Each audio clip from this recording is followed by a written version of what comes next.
Bonjour à tous, merci pour l'invitation à cette belle assemblée des vignerons.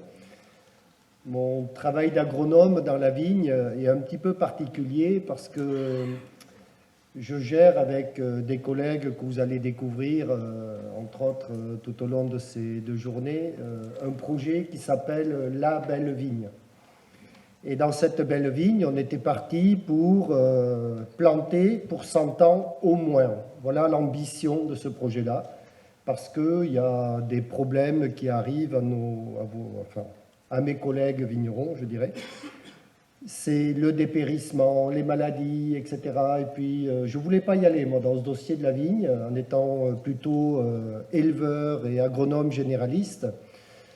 Parce que je me disais ça va être très très compliqué. Et puis finalement, il s'avère que c'est très simple, ça va innover énormément, et on se rend compte que l'innovation, elle va venir de ce que vous avez devant les yeux. C'est une simple image d'un sol qu'on a appelé le sol vivant.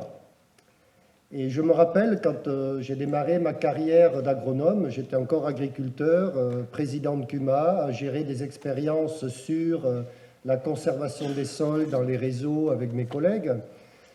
Quand on a interrogé le premier spécialiste des vers de terre qu'on a eu sous la main à l'université, donc il venait du CNRS, Daniel Cluzot, et qu'on lui a expliqué, de nous expliquer à nous, paysans, ce que c'était qu'un ver de terre, parce qu'on ne savait pas. Petit à petit, dans la discussion, il a compris qu'on venait semer la zizanie dans un vaste monde scientifique où plus jamais la méthode qu'il mettait en œuvre ne pourrait être opérationnelle. Parce qu'en fait, on venait de rentrer dans l'agriculture de la Révolution verte, quelque chose de nouveau, qui s'appelait la biologie du sol, qui était parfaitement inconnue au bataillon. C'est-à-dire que en introduisant un ver de terre, vous introduisez tellement d'aléas dans les expérimentations, parce que c'est des milliards de bactéries, de champignons, de mycorhizes qui vont suivre, et donc vous ne pouvez plus avoir une méthode, toutes choses égales par ailleurs. Et là, c'est le tremblement de terre, c'est-à-dire que l'agronomie qui était en place va s'effondrer. Elle s'est effondrée. Aujourd'hui, on est dans un fait, l'agroécologie est née, mais personne ne sait ce que c'est. On n'a aucun ministre de l'Agriculture, à part peut-être M. Le Foll qui avait démarré ça, qui est aujourd'hui capable de prendre le sujet à bras-le-corps. Et le sujet à bras-le-corps, il démarre avec une bête image, c'est-à-dire vous devez regarder, l'agroécologie, ça se voit, c'est une litière sur le sol. C'est ce qu'il faudra réussir dans tous les champs, dans toutes les vignes, dans tous les vergers, dans toute l'agriculture sans exception, c'est-à-dire que tout démarre avec de la paille sur le champ. Alors la chose la plus extraordinaire qui va nous arriver, c'est que grâce à la paille qui pourrit sur une parcelle, demain, vous allez battre le mildiou. Alors vous y croyez même pas. Non, ils y croient même pas. En fait, ça fait 150 ans qu'on se bagarre, peut-être même plus, et on n'a toujours pas réussi. Et la question, c'est pourquoi cette bataille n'a pas été réussie.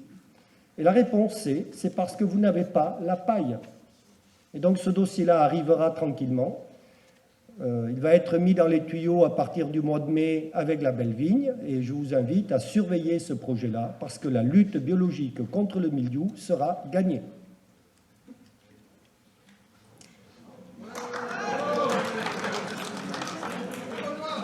Alors, aussi vrai que je suis là, je m'y engage, on a déclaré la bataille et on va la gagner. Alors l'oïdium suivra, n'ayez pas peur. Alors, l'agronomie, qu'est-ce que c'est? C'est un modèle qui est universel, qui existe partout sur la planète et qui s'appelle la nature. Et la nature, elle a des règles très très simples. Elle fonctionne sur un cycle et ça s'appelle la durabilité. Alors là aussi, on avait des notions de croissance ou de décroissance. Ça, vous oubliez, vous pouvez tout mettre à la poubelle. La croissance, c'est un leurre, et la décroissance aussi. Si vous voulez fonctionner correctement, peu importe où vous êtes, à partir du moment où vous êtes un être vivant, vous devez rentrer dans le cycle qui vous a donné naissance. C'est-à-dire que je vis, je meurs, je me décompose et ça donne naissance à une nouvelle vie. Et la nature gère ce cycle depuis au moins 500 millions d'années. Et finalement, elle est capable de produire toute la vie sur la Terre avec quasiment rien, c'est-à-dire 0,04% de CO2 dans l'air. Excusez de la performance. Et nous, on est dans une société où on a peur de manquer de tout. C'est déjà le premier paradoxe. Là, il n'y a rien et il y a tout quand même. Et en fait, pour ne manquer de rien, le système biologique a inventé quelque chose d'extraordinaire qui s'appelle le recyclage. On produit un biomatériau très particulier qui est de la matière organique, qui sera consommé pour tout un tas de raisons, parce qu'il va falloir gérer le déchet de la photosynthèse qui est de l'oxygène. Donc il y a un consommateur de matière organique qui récupère l'oxygène de l'air pour recracher du CO2. Donc il est normal qu'un être vivant comme moi ou comme une vache pollue, parce que ça appartient au cycle de durabilité de la nature. Se bagarrer contre les vaches en disant qu'elles polluent, c'est juste une aberration intellectuelle majeure. Je dirais que c'est une dégénérescence de la réflexion. Je vais être méchant aujourd'hui. C'est une dégénérescence de la pensée, de la réflexion. C'est gravissime parce que, en fait, cette vache, elle est d'une performance inouïe pour finalement capter de l'oxygène et remettre du CO2 dans le circuit, parce que les plantes doivent faire de la photosynthèse tous les jours et récupérer ce fameux carbone. Et puis, les plantes vont avoir des déchets, les êtres vivants qui les mangent également, et ces déchets, ils arrivent dans une unité de recyclage qui s'appelle le sol, et c'est l'activité biologique du sol qui va tout recycler pour tout remettre dans le circuit pour une nouvelle production. Et ça tourne comme ça, éternellement la vie depuis 500 millions d'années, et les plantes se sont adaptées à tous les changements climatiques, elles ont tout reconstruit quand c'était détruit, et donc s'il y a un exemple à prendre pour la société tout entière, elle est là, et il va falloir apprendre de ce modèle qu'on appelle peut-être primaire ou primitif, mais c'est le seul qui fonctionne sur notre planète. Et vous, vignerons, vous êtes là-dedans et vous devez comprendre quel est votre rôle. Votre rôle, ça va être de gérer des plantes qui s'appellent une vigne et de faire fonctionner cette plante sur son unité de recyclage qui s'appelle le sol. Et en même temps, on essaiera de vendre du vin à quelques consommateurs pour essayer de gagner notre vie. Donc ça, c'est le modèle sur lequel toute l'agronomie, sans exception, repose. Alors ça va donner ce genre de raisonnement. Une feuille morte tombe par terre et elle est systématiquement dégradée par une activité biologique qui lui est associée. Ce sont des mangeurs de feuilles mortes qui vont arriver. Et on se rend compte que cette feuille morte, elle s'est construite par la photosynthèse, elle a capté du carbone, et tout au long de sa biodégradation, vous allez assister à une diffusion de carbone, à une redistribution de carbone pour d'abord la chaîne de la vie, et ensuite ça retourne dans l'atmosphère. Et donc on se rend compte que la biodiversité, elle est liée à quelque chose de très particulier, des êtres vivants qui vont manger une matière biodégradable. Et ces êtres vivants, tous, on va s'en rendre compte, auront besoin d'une maison. Alors, il y a des cris dans la salle, on va dire à Paris, parce que les oiseaux sont en train de mourir, la biodiversité se perd. Mais moi, agronome, je m'en moque de la biodiversité qui est morte. Mon travail, c'est de la produire réellement.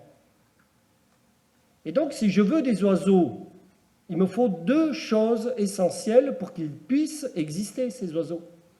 Il leur faut une maison en bon état, avec de la nourriture à proximité. C'est exactement comme quand vous avez les ados qui rentrent de la maison, il faut que le frigo soit plein. mais dans une maison en bon état. Et c'est comme ça que la biodiversité se développe. Une maison et de la nourriture et au boulot. Mais oui, si j'ai un lit dans cette maison et que je trouve une copine, c'est bon, je peux me reproduire si le frigo est plein. Bon, la cave, oui, mais bon, un petit vin blanc dans le frigo, ça ira bien. Et donc, on voit bien qu'à un moment donné, il y a des règles qui vont apparaître tout au long de la gestion agroécologique d'un système agricole. Vous voulez que ça fonctionne? Eh bien, il va falloir construire des maisons et les mettre en bon état, tout simplement. Mais cette maison, elle doit être alimentée tous les jours pour qu'elle fonctionne encore mieux, pour que les êtres vivants qui l'habitent réellement soient opérationnels et en capacité de travailler. Donc voilà un petit peu comment va se dégrader une feuille morte, qui va donner naissance à toute une chaîne très complexe de biodiversité, des milliards d'aléas dans la science tout d'un coup.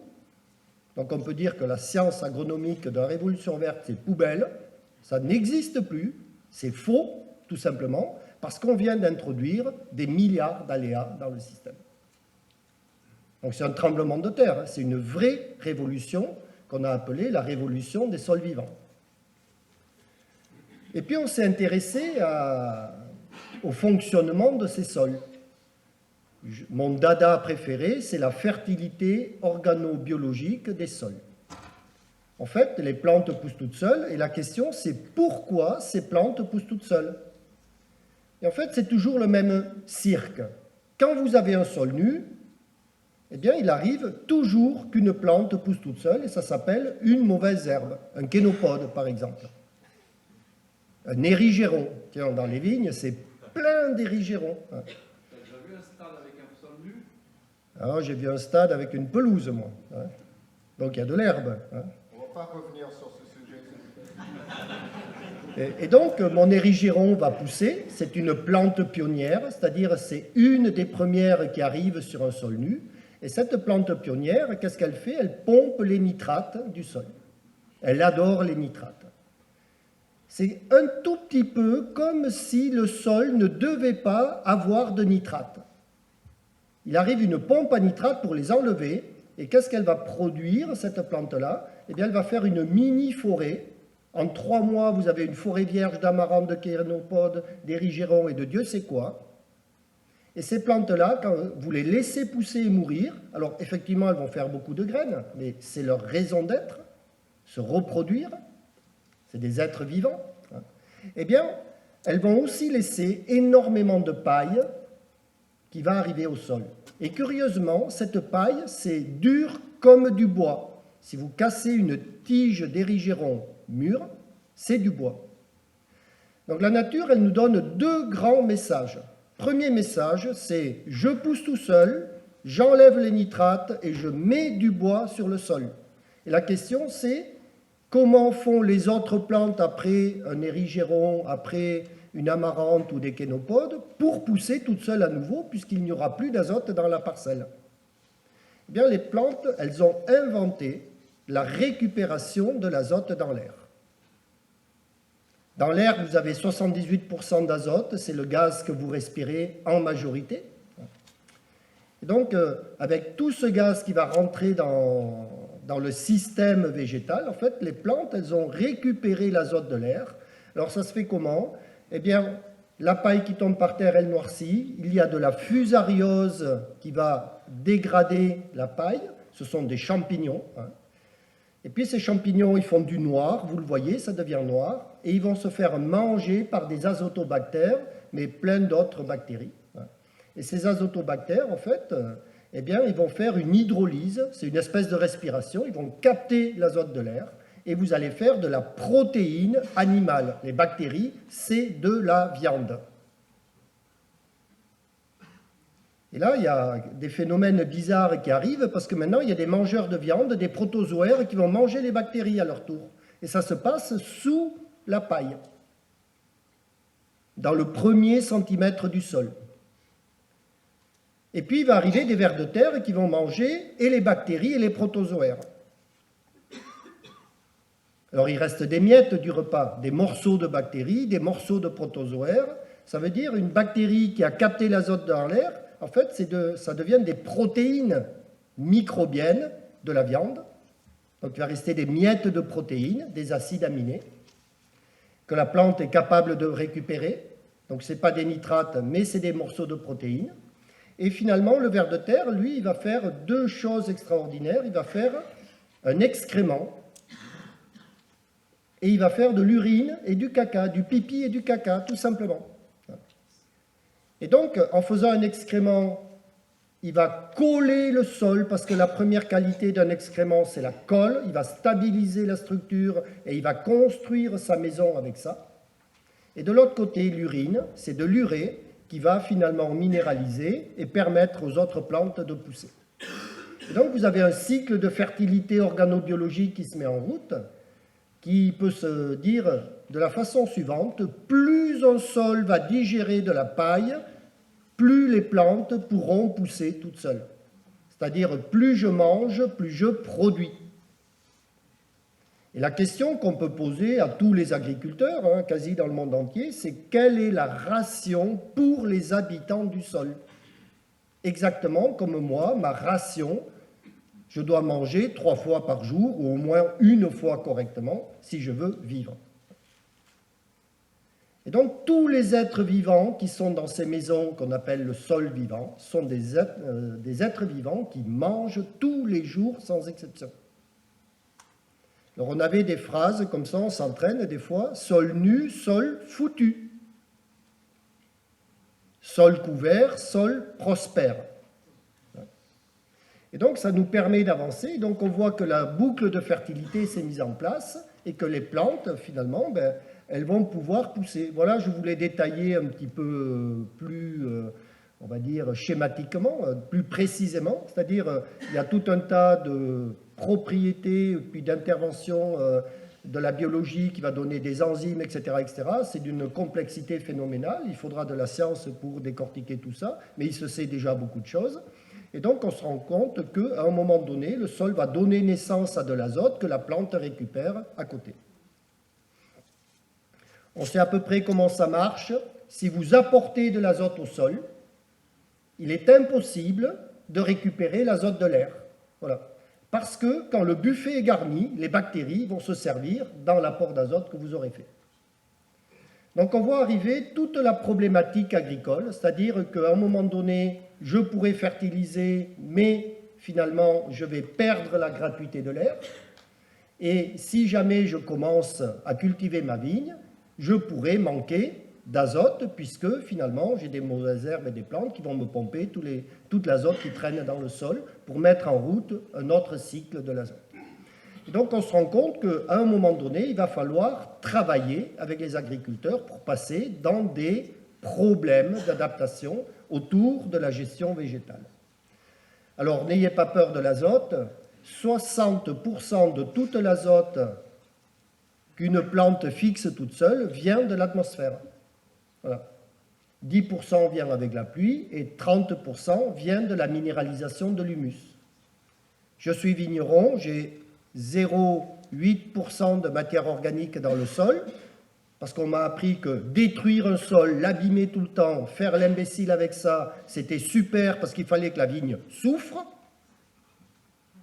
Alors on en a ras-le-bol de ce débat de merde, enfin moi toujours. Eh ben, on se rend compte qu'en fait, pas d'humus et vous avez déjà une perte de productivité de 30% potentiellement. Pas de paille, vous perdez 60%. Et puis il ne reste plus que la pluie pour vous amener un petit peu d'azote. Et donc, regarder la biologie, c'est trouver des solutions et c'est à un moment donné se dire, tiens, je pourrais mettre en route la gratuité dans mon système agricole. Alors on a continué avec ça et puis on sait parfaitement que ce qu'on nous a vendu après la Deuxième Guerre mondiale, c'est-à-dire une agriculture NPK construite sur les nitrates, c'est une agriculture qui est fausse. Plus il y aura de nitrates, plus vous aurez d'ennuis. Les nitrates, ça détruit les mycorhizes, ça compacte les sols, ça oxyde les plantes, ça les rend malades. Je travaille le sol, je fais des nitrates. Je ne travaille pas le sol, j'amène de l'ammonitrate, pareil, même débat. Et donc, on s'est rendu compte que dans la nature, il y a un cycle de l'azote qui est très particulier. On commence par mettre un effluent, c'est-à-dire les êtres vivants, ils ont des excréments. Par exemple, un cerf dans la forêt, il fait un excrément, il fait de l'urine. Et puis, il y a de la paille et des feuilles mortes qui retombent là-dedans. Et c'est le début de la chaîne de biodégradation. La première forme d'azote qui va être produite par la dégradation de la paille, du bois et des feuilles mortes à l'automne, ce sont des protéines microbiennes, des bactéries que les racines savent gober. Les plantes mangent de la viande pour pousser mieux et plus vite.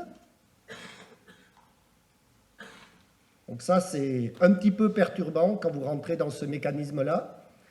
Deuxième étape, il va rester des miettes des repas, donc il va rester des morceaux de protéines, donc les plantes savent capter des acides aminés. Donc ça les fait pousser, c'est de l'azote, ça va vous faire de la protéine végétale. Et puis finalement, l'urine va arriver, de plus en plus d'êtres vivants qui mangent de plus en plus de vers de terre, de plus en plus d'urine. Les nématodes sont des très très grands producteurs d'urine dans les sols. Il faudra développer la quantité de nématodes, alors que vous en avez une trouille monstre. Non, plus il y en a, mieux c'est. Tout le temps. Pour se débarrasser des ravageurs, on les nourrit. C'est ça la règle numéro 1. Eh bien, il arrive de l'urine, et l'urine, c'est quelque chose de particulièrement extraordinaire. C'est de l'azote soluble. Quand je fais pipi dans les toilettes, l'eau devient jaune instantanément. Ça veut dire que l'urine, c'est une azote qui se partage avec l'eau dans la solution des sols pour arriver à toutes les racines présentes à ce moment-là. Sauf qu'il n'y a pas de racines dans nos sols qu'on a travaillés nus et qu'on sarcle et qu'on bine et qu'on garde propres. Donc on perd l'azote en fait. Donc l'urine arrive, elle va minéraliser de l'ammoniac qui pourrait s'évaporer, mais quand c'est dans le sol, pas de problème. De l'ammonium, c'est la forme préférée d'azote des plantes qui se colle sur le complexe argilo-humique parce que c'est chargé positivement. Et puis ensuite, il va arriver l'oxygène qui va oxyder l'azote, nitrite toxique, nitrate, tout aussi toxique pour les plantes. Et en fait, les nitrates, ils arrivent toujours à la fin. Pourquoi ça arrive à la fin? Parce que la plante et la nature nous dit qu'il n'en faut pas beaucoup pour qu'elle pousse toute seule. Pour qu'elle pousse toute seule, il faut tout le reste avant. Et nous, agriculteurs, avec l'ammonitrate et le travail du sol, on démarre par la fin et on s'étonne que ça ne marche pas bien. Donc ce cycle de l'azote, c'est les connaissances qui sont en place depuis les années 90. C'est toujours pas enseigné, c'est toujours pas sur la place publique, tout est dans la recherche scientifique, le boulot est déjà fait. Et donc une partie de mon travail, c'est de faire cette bibliographie scientifique et de l'utiliser, de la remettre sur la table. On sait aussi des choses extraordinaires sur l'azote. Les nitrates NO3-, c'est une azote. Lorsqu'elle est absorbée par la plante aura besoin d'utiliser 14 molécules d'ATP pour transformer cet azote en protéines. Donc c'est une azote qui coûte très cher en énergie métabolique à un végétal. Et puis, du coup, ça fait monter le pH de la rhizosphère. Ça veut dire que la plante, elle ne pourra plus aussi bien se nourrir dans le sol si les pH montent. Et puis, le niveau d'oxydation de cet azote est puissant. Donc, quand il donne un barème de -3 à +5, c'est +5. Et il faut 5 molécules d'eau pour transformer ces nitrates en protéines végétales. Donc, ça veut dire que dès qu'il y a des nitrates, vous avez un stress métabolique, il faut du phosphore et de l'énergie. Et vous avez un stress hydrique parce qu'il faut beaucoup d'eau pour métaboliser. Et on se plaint de la sécheresse, vous voyez ? Oh là là, il fait sec, il n'y a pas d'eau, etc. Mais j'ai travaillé le sol, j'ai fait des nitrates partout, je suis sûr d'être coincé. Plus jamais les plantes ne pourront pousser en présence de nitrates et d'un temps qui chauffe. Voilà, c'est aussi simple que ça. Alors on est un petit peu surpris. L'urée, c'est 4 ATP, ça fait baisser le pH de la rhizosphère. Donc dans un sol calcaire, l'urée permet une meilleure nutrition de la plante, l'urine, hein, pour faire simple. Et puis, on est antioxydé, on a besoin d'une molécule d'eau, c'est la référence pour que ça fonctionne correctement. Donc avec de l'urée, vous passez mieux un stress hydrique.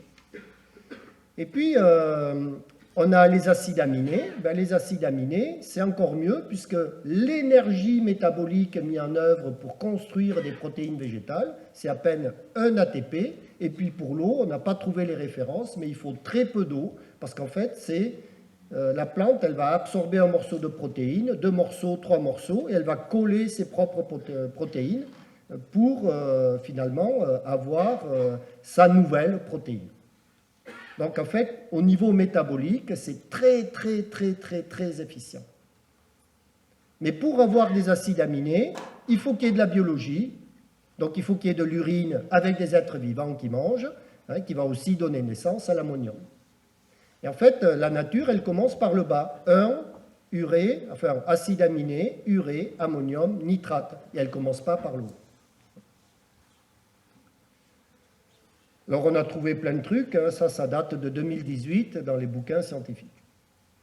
Et puis voilà comment les plantes vont s'y prendre. Et les plantes, elles ont un caractère très particulier, de la plante pionnière sur le sol nu à la forêt, c'est le cycle normal des plantes. Alors elles sont têtues, elles veulent faire une forêt. Alors tout le monde se demande à quoi sert une forêt. À quoi servent les plantes sur la planète?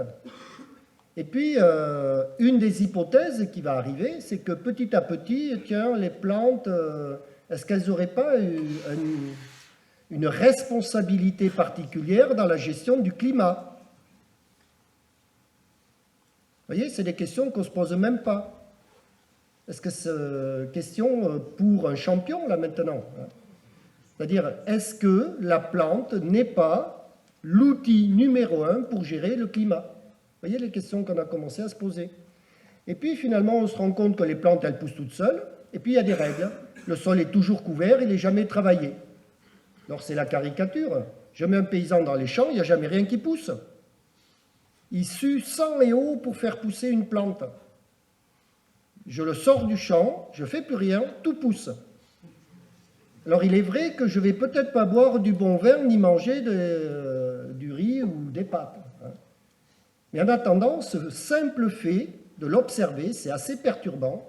On se dit, tiens, si nous, paysans, savions faire pousser les plantes qui nous intéressent toutes seules, ça, c'est un vrai boulot à réussir. Et donc, il y a des règles, c'est toujours couvert, on n'intervient pas, c'est jamais travaillé, c'est la plus forte production possible de biomasse au mètre carré qui est restituée intégralement. Et qui va être recyclé par une très forte biodiversité. Voilà les règles. Puis maintenant, vous pouvez mettre votre vigne sur ces règles-là. Biodiversité dans les vignes, un rendement maximum du végétal, on commence à chercher, toujours couvert, jamais travaillé, vous voyez les débats. Hein? Le b.a.-ba, il est là. Donc on devine qu'on a une agronomie qui démarre, on en prend au moins pour 30 ans. Alors ce qui est extraordinaire, c'est qu'il n'y a pas de politique agricole. Je dirais que le ministère de l'Agriculture, il est chez moi aujourd'hui.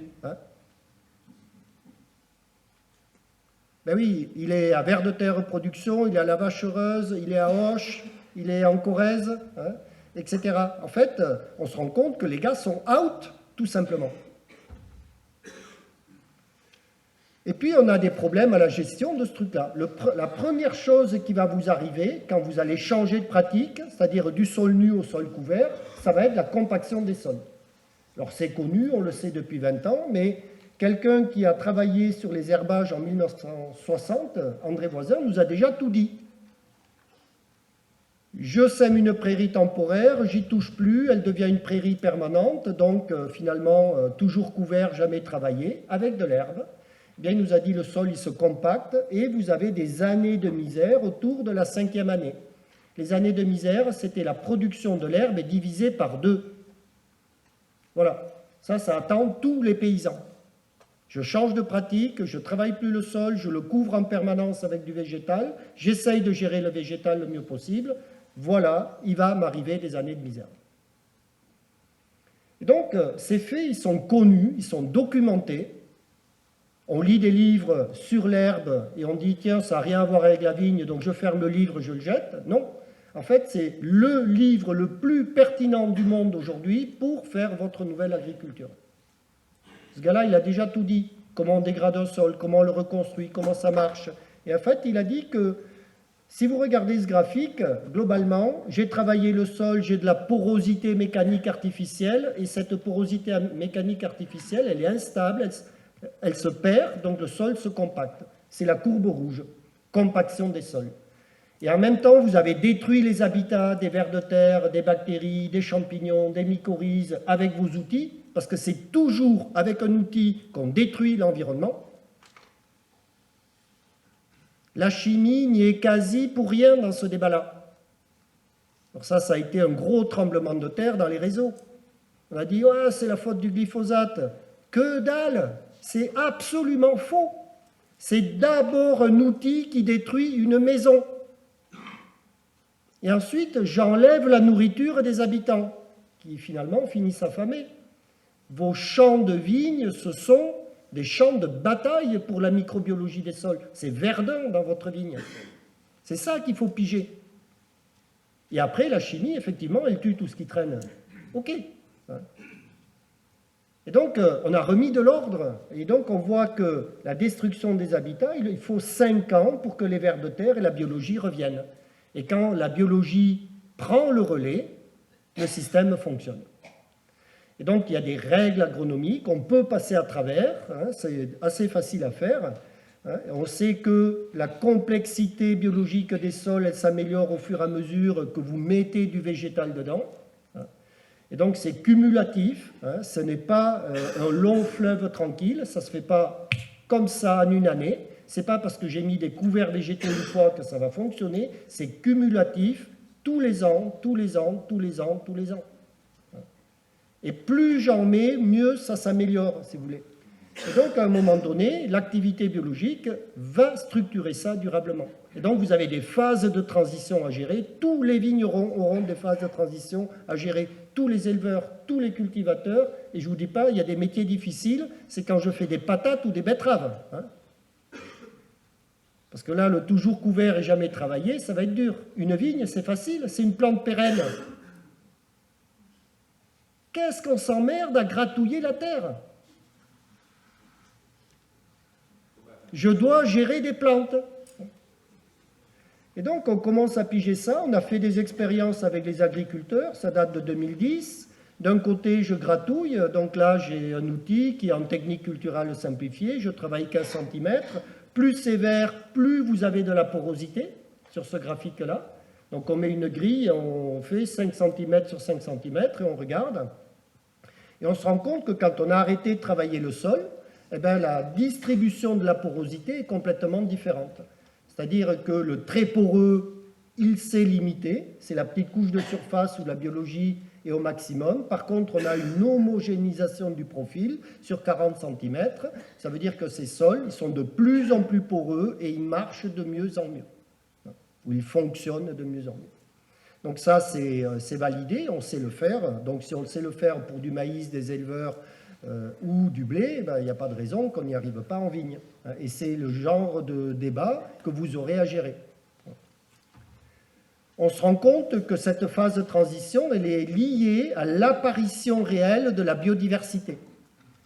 Si vous prenez des anéciques, c'est comme ça qu'on nous a formés dans les années 2000, mais la première année, j'ai un couple de vers de terre et il fait à peu près 12 œufs pour se reproduire dans un milieu très pauvre. Alors, s'il y a beaucoup de nourriture et une maison en bon état, ça va beaucoup plus vite, rassurez-vous. Et donc, il faut à peu près, avec la loi de reproduction de ce couple de vers de terre, 12 petits, 18 ans la maturité sexuelle, etc., etc., il me faut 5 ans pour en avoir 2200, en espérant qu'il n'y en a aucun qui soit mort en attendant. Et donc, on voit bien qu'il y a une espèce de relation avec la biologie. Au début, c'est très calme. Donc, vous allez avoir de la compaction pendant 4-5 ans, mais à la 5e année, hop, ça y est, tout est là. À condition que la maison reste en bon état et que les vers soient bien nourris. Et ce que l'on sait avec les maraîchers qui s'intéressent à ces projets-là, maraîchage sur sol vivant par exemple, c'est que plus vous mettez de la nourriture, plus ça va vite. Et donc on a appelé ça la ration du sol, c'est-à-dire le sol mange de la paille et du bois et des fibres et des racines. La ration du sol. On sait aussi que le sol... 5, c'est bon? Oui, c'est bon, on a quasi fini. Le sol, normalement en bon état, c'est une motte, elle tient dans la main.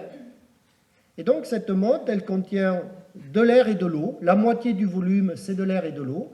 Et donc on apprend que la réserve utile d'un champ, elle est sous la dépendance exclusive de la biologie.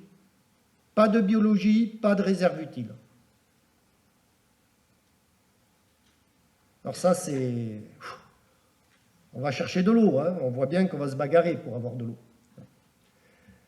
On voit aussi que l'eau, elle circule dans le sol et elle peut s'évaporer rapidement. Plus le sol est nu, plus elle s'évapore vite. Donc qu'est-ce qu'il faut faire au-dessus du sol? Mettre une couche de paille ou gratouiller légèrement pour faire une rupture de capillarité. Mais l'idéal, c'est la paille, parce qu'en fait, vous faites la biologie, la structure de la maison, et vous donnez à manger aux habitants. Donc voilà un petit peu comment ça se développe. On sait aussi que l'atmosphère du sol, c'est quelque chose de très particulier. En fait, c'est très riche en CO2. Voilà. On a 5 à 10 fois plus de CO2 autour des racines. La question, à quoi sert le CO2 du sol? Donc l'hypothèse centrale, c'est que si les plantes elles font de la photosynthèse et elles captent du CO2 dans l'atmosphère, ça leur est encore plus facile de capter le CO2 du sol, tout simplement. C'est-à-dire les bactéries, les vers de terre, tous ces êtres vivants qui habitent dans le sol et qui mangent, en fait, ils respirent comme vous et moi, c'est-à-dire ils respirent de l'oxygène, ils mangent du carbone et ils rejettent du CO2.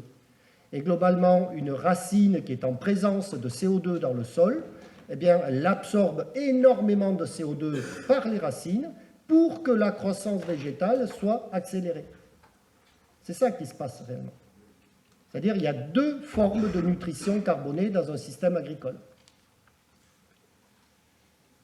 Alors on a regardé les vignes, on les a enherbées, et puis on a vu qu'il y avait plein de concurrence. Et en fait, on va le faire comme ça. La concurrence, c'est un végétal qui se met en place, qui va mettre votre habitat en bon état, qui va nourrir les habitants, et une vigne qui doit s'adapter à cette nouvelle concurrence, réellement. C'est ça le job. Et donc il faut à nouveau 4-5 ans, c'est ce que nous ont montré les Suisses dans ces expériences-là.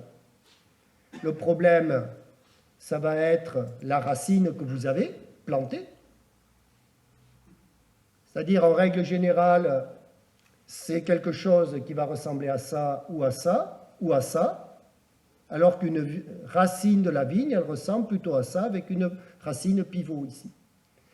Et donc, on a déterminé que globalement, tout le vignoble mondial est foutu parce que vous avez un mauvais travail autour des greffes et des porte-greffes et de la plantation. Plus jamais vous ne pouvez exprimer un terroir avec ce genre de racines puisque ça reste dans le 0,30. Il y a de la sécheresse, ça crève, c'est normal. Ça ne rentre plus dans votre terroir. Donc il y a un traumatisme énorme, qui se prépare. Il va falloir revisiter nos pratiques agricoles. C'est ça qu'on a compris en arrachant les pieds de vigne.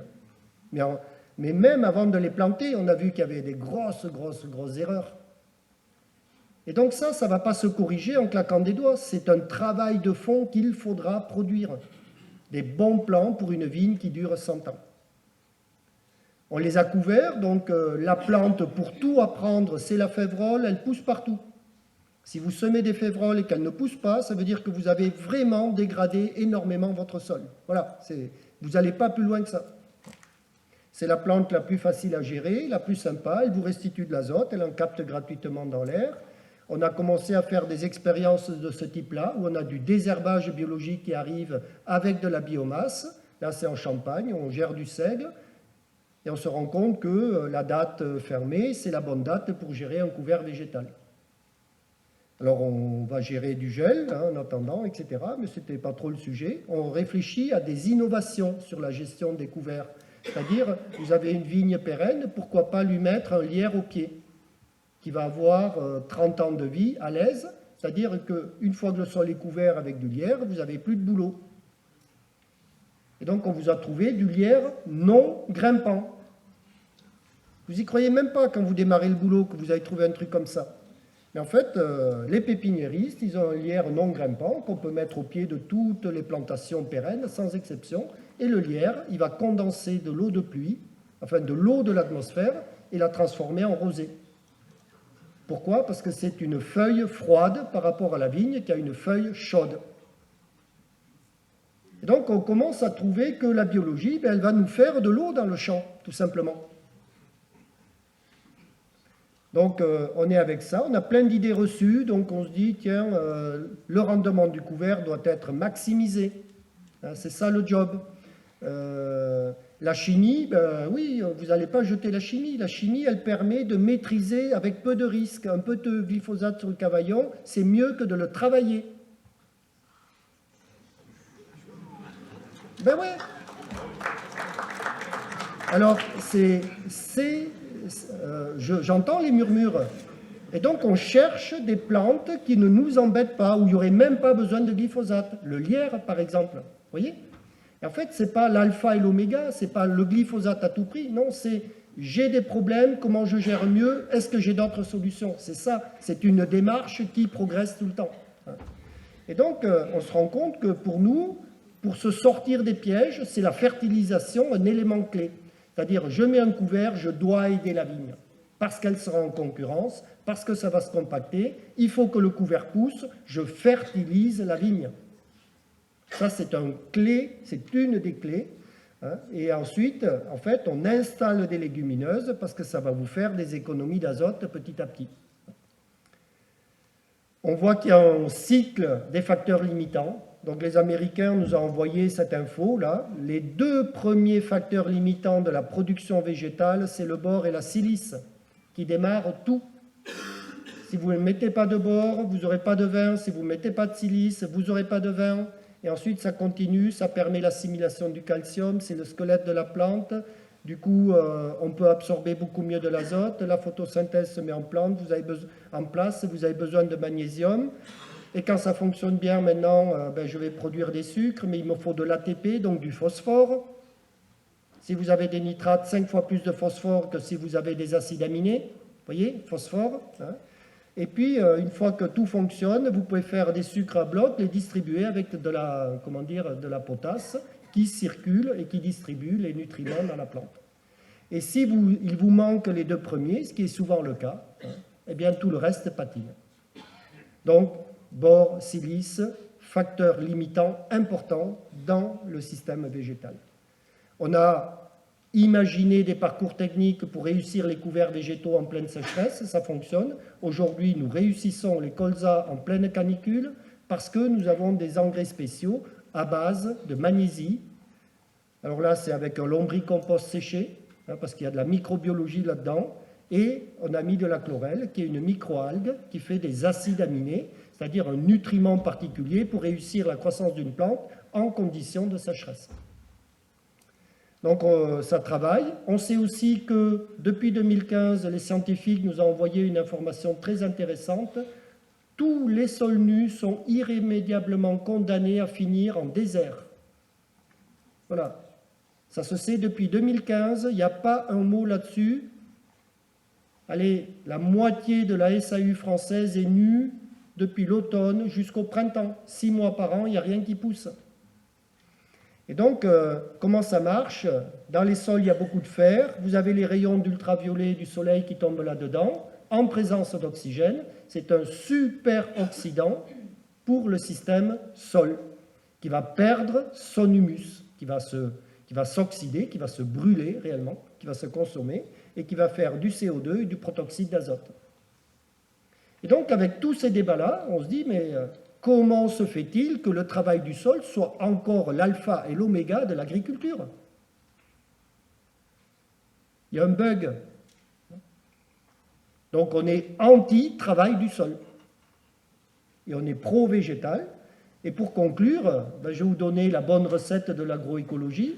Ce n'est pas la définition du ministère, ce n'est pas la définition de l'Europe, ce n'est pas la définition de l'ONU, ce n'est pas la définition de FNE, c'est encore moins la définition de l'Assemblée générale, enfin de l'Assemblée nationale ou du Sénat. Vous mettez tout ça à la poubelle, ça vaut juste rien.